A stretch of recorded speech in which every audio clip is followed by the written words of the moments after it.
All right, Jordan. So now we may have the two best teams in the division right here. How about what a change from a year ago? But, first of all, how do you assess the Giants, where they're at in the division and their offseason? Well, here's what you got to say about the Giants. They were right there in the division last year, right? I mean, there's no denying that. They had a chance to win the division in week 17. Obviously, Washington, won, and they won the division, but the Giants were right there. Yep. And then you look at the team, okay? They were awful offensively. You're talking like 31st NFL offensively. Washington had their struggles. The Giants literally scored fewer points than anybody in the NFL but the Jets. Now they come back this year, and they're adding to their offense Saquon Barkley, because he didn't play last year, essentially. Played a game and a half. Kenny Golladay, and their first-round pick, Kadarius Toney. Just talk about, okay, look at those three pieces. You're adding those three pieces to your offense. How can their offense not now be better? Right? So they are a better team.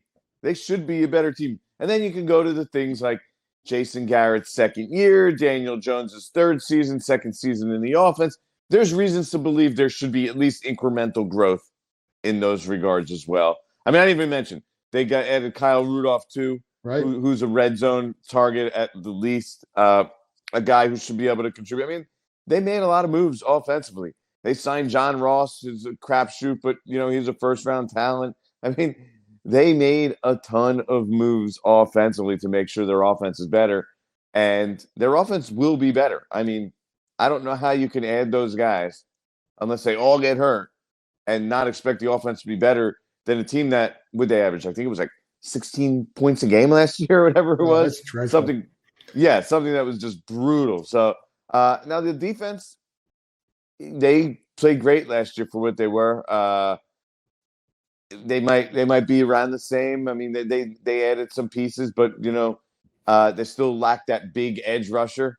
They lost that Chase Young Bowl, and that's still the position that you look at on the roster and you say, man, they need that big edge rusher, but they don't really have it. They worked around it last year. Maybe they could do it again this year. But with the offense being better, I think you're looking at the Giants being a better team. They should be better than a 6-win team. Question is, John, you tell me, where do we stand? What wins this division? Is it 9-8? Somebody get to 10.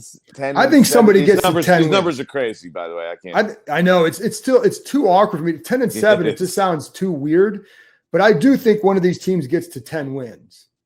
Yeah. So I mean, can they get to 10 wins? Sure. I think if everything works out for them, they could probably approach that number. Is it going to be tough? Yeah. But I think we could probably say the same for all three of the teams or that are in that mix for 10. Like, they need a lot to go right? Washington needs a lot to go right, and so does the Cowboys. I mean, the Cowboys need their defense to be a heck of a lot better in order to get to that number. And then who knows? They just haven't been a good team for a while now. What with that offense? The one thing you didn't talk about was the offensive line, and that was an issue. Well, because that's the problem, right? And where are they at with that group? That's the question mark. That offense will be capped by the offensive line. If the offensive line plays well, that could be an easy top half of the league offense with the weapons they have. Sure. But the offensive line remains a big concern. It has been for however many years. It's why the Cowboys have long had the Giants number prior to last year. The Eagles had long had the Giants number because those – especially the Eagles. I mean, they would just dominate the Giants up front. Like that was where they were built, and the Giants weren't built that way. So, but you can look at all 5 offensive line positions and still say they're all 5 have question marks. I mean, Andrew Thomas was the number 4 pick last year, but he played terrible in the first half of the season. Played better in the second half, but is he gonna continue that progression? Is he going to be incrementally better? I mean, they need him to be better. The other side, they want to start Matt Parrott at right tackle. 3rd-round pick from last year, barely played. Nate Solder's their insurance policy at tackle, but he's likely a swing tackle right now. So this offensive line has a lot of questions, and they just need him to be serviceable, to make a jump, to take steps. And they're hopeful that they can because there is going to be a really young line. But at the same time, when you're looking at a team like – that's why, first of all, the Giants have owned Washington lately, right? It's amazing. I mean, the only team in the division that they've been able to really win against consistently has been Washington. But the way that the teams are set up now, like Washington should be able to have success against the Giants because they're built with that strong defensive front that should be able to dominate the Giants' offensive line. You would think. It hasn't worked the last 2 years, even though the line's been better for Washington. But, yeah. So it'll be interesting because that's Washington's strength against Giants' weakness for sure. When you look at that offense that you brought with Galladay and and Tony and all that, for Daniel Jones, what do they give him that he can really take advantage of? And how did it look this spring? And I know I think they didn't have live drills, right? They were just going on air most of the time, right? So it's hard to really tell, but what do they get? What do they give for him? We saw a lot of shadow. Right, like the cornerbacks would run guys, but you weren't allowed to make plays on the ball. Okay. So it's hard to really come away with anything. And Kadarius Toney, by the way, I saw him finish one practice in the entire spring, and he didn't show up for OTAs, which is pretty much unheard of for a rookie. Yes. Use the contract thing as a reason, which, quite frankly, you sign waivers. It's something you never heard of in the NFL. I haven't seen that. Rookies show up for OTAs. So, but you can see when he's on the field, he's a talent, get the ball in his hands, offensive weapon kind of guy. Whether it's screen passes, jet sweeps, using him at the quarterback position. He was a really, really good high school quarterback. I think these are the things you're looking at being Kadarius Toney's bread and butter his rookie year. And then for Kenny Galladay, again, he wasn't exactly running every single drill. They're taking it easy with him. He basically would run the first rep of every drill, and then you'd see him stand there for like, a stretch of like 10 minutes after that. And it's spring.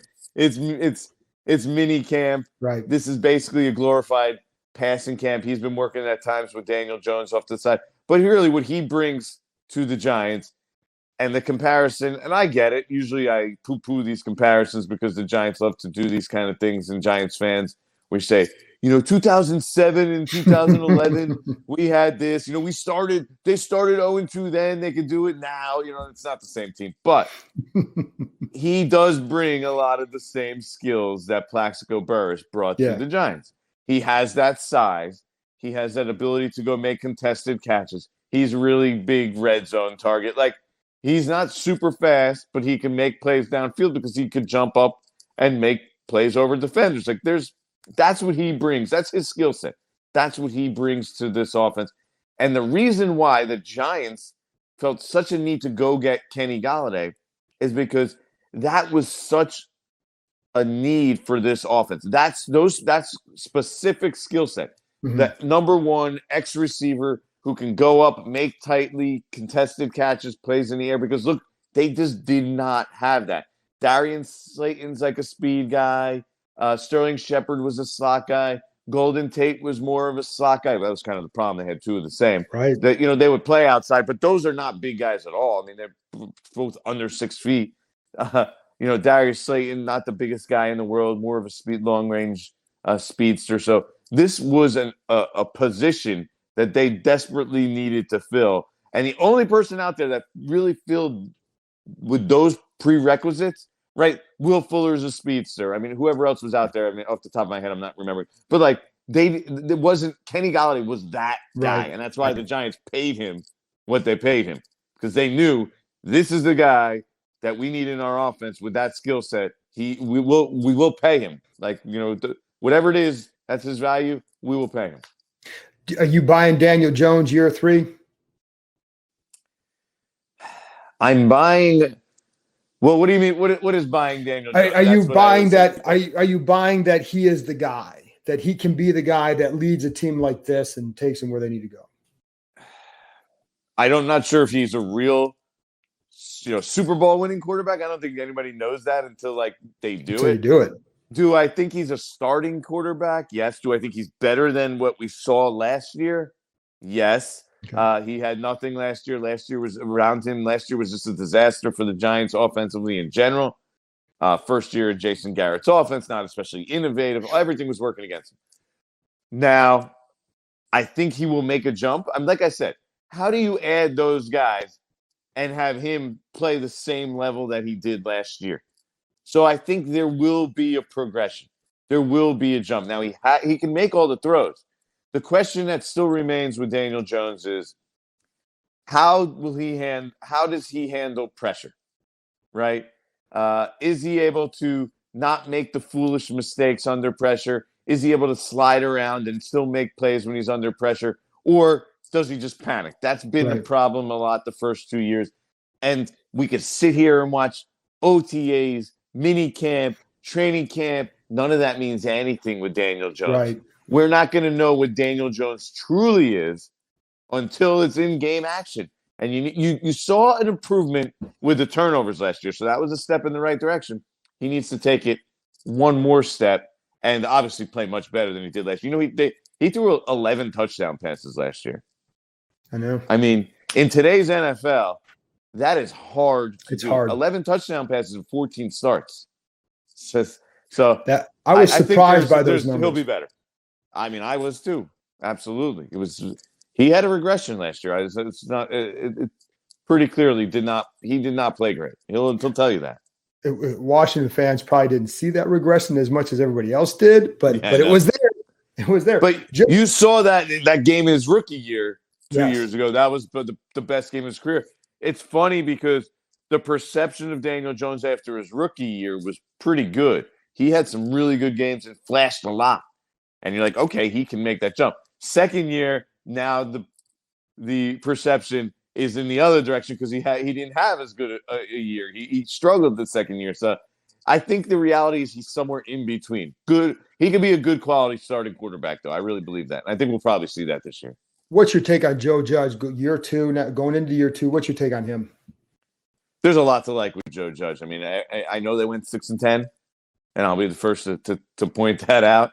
But all your Twitter followers said that's all you do. I know. Well, 8 years, John. I know. Trust me. There's been one winning season, one of 8. I always laugh when they say, "Well, someone's negative." Like, do you know what I've been covering? How many division titles has Washington won the last 8 years, though, or even 10 years? I think it's the same number. It'd be 3. Well, you know what the Giants is in the last decade? 1? Is it 1? 0. That's right. Their last division title was 2011, and they went 9-7 and won the Super Bowl. Granted, but yeah. But yeah, so it's been a rough little run. But Joe Judge, I mean, you gotta like what you're seeing. What I really like about Joe Judge, and you haven't seen this from a lot of the Bill Belichick disciples that came out. They come out, they're trying to be hard asses. They run their system, and they're all over guys. And you hear the bickering, right? You hear guys the second it goes wrong. Joe Judge has a way to relate to players and not just players, to people. Okay. Right? He's not just I'm going to go in there, do it my way, be Bill Belichick or Nick Saban, and you're going to do it, because he doesn't have 10 rings on his finger. Like, hey, look at guys, you do what I tell you because I got these, So he has to do it in a different way. But the most positive thing is, first, the attention to detail he has is insane. I mean, I've never seen anything like it in my life. I'll point something out in a second on that. But also, the buy-in he has from his players. Like, they are bought into what he believes in, what he says, his program that he's building here. So that gives me optimism that the Giants are definitely headed in the right direction. But the reason I said that attention to detail, I believe it was against Washington. Remember there was a crazy play last year and a fumble, and 17 guys on both teams refused to recover the fumble down the sideline? Yes. Well, there's a teaching tape from Joe Judge the Giants put out about that play where he was reviewing the film. Just go watch it and listen to how he has teaching points on how to pick up a fumble near the sideline and what arm you're supposed to use and how your feet are supposed to be aligned. And the way that he describes this play, you'll sit there and be like, this is not a normal attention to detail that this guy brings to the table. This is really special teaching. I'm telling you, go find that That video. sounds like a Belichick thing.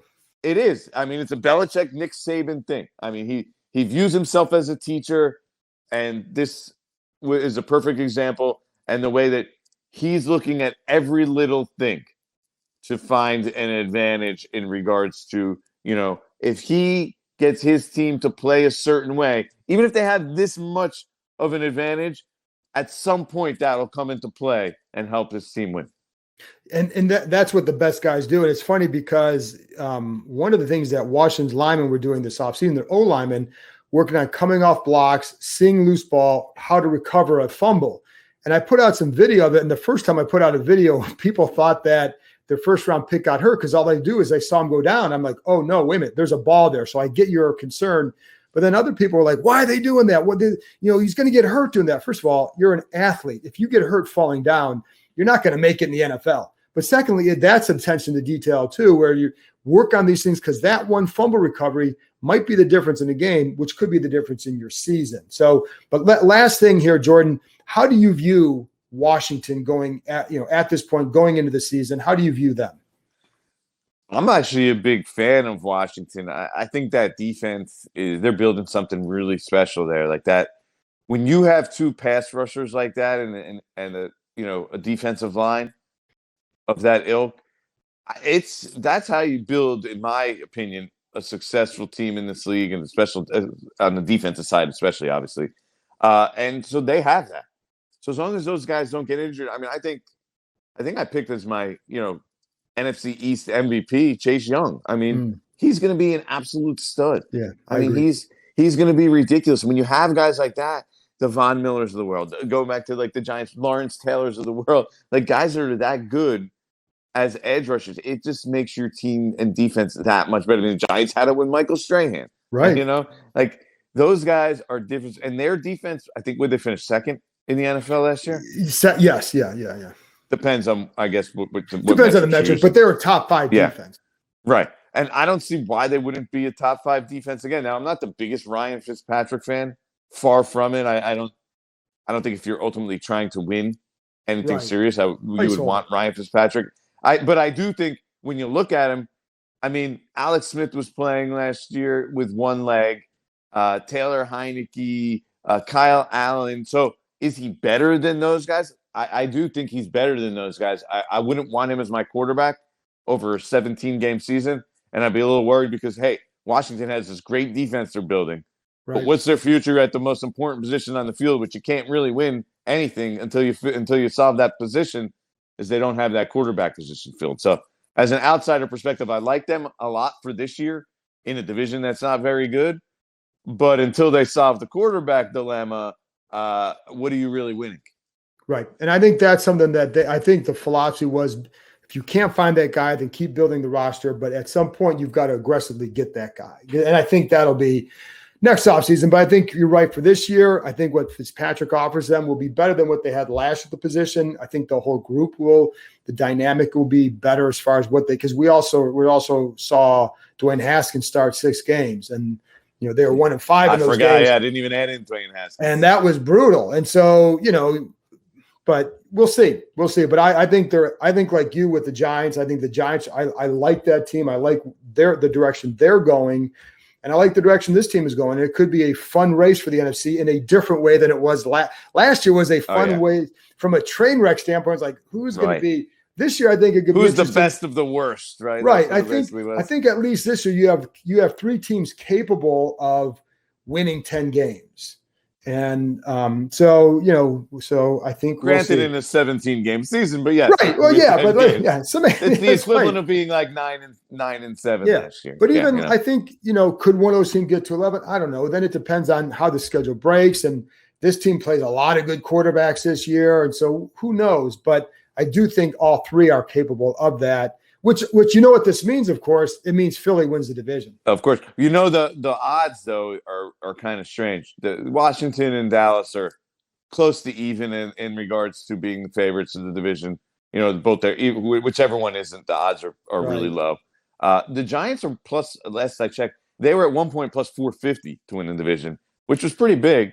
And then last I checked, that it was like plus 400. I mean, and Philadelphia was like plus 450 for plus 500 at the most. So they were pretty comparable. So I was kind of it's kind of interesting. The Giants don't have that respect, it seems, with the betting public at least. Well, which is surprising to me because it's not that surprising because there were 6 wins, at least with Washington. They got attention for winning the division, but I think the Giants are going to be right there. I think they can be right there. So I view it as good value in this yeah. case. Oh, sure. Yeah, absolutely. So, and we'll see you early in the season where I probably picked that game wrong again because I have a long history of picking the Giants-Washington game incorrectly. So it doesn't matter what happens. Well, I guess you should just pick the Giants. I know. They own them. I don't know what it is. The coaches change, the scheme change, but the Giants is the only amazing team they've had a ton of success. And I keep saying, like, every time they play, I'm like, well, they can't possibly sweep them. They're not that good. And then you go out there, it's like, I was an idiot again. And I'm glad my family doesn't make a living on my gambling or my betting choices. So we'd be in big trouble. Well, I picked the Giants to win the opener last year against Pittsburgh, so I think nobody's taking my no one's taking my advice on those picks either. There you go. All right, Jordan. Thanks a lot, man.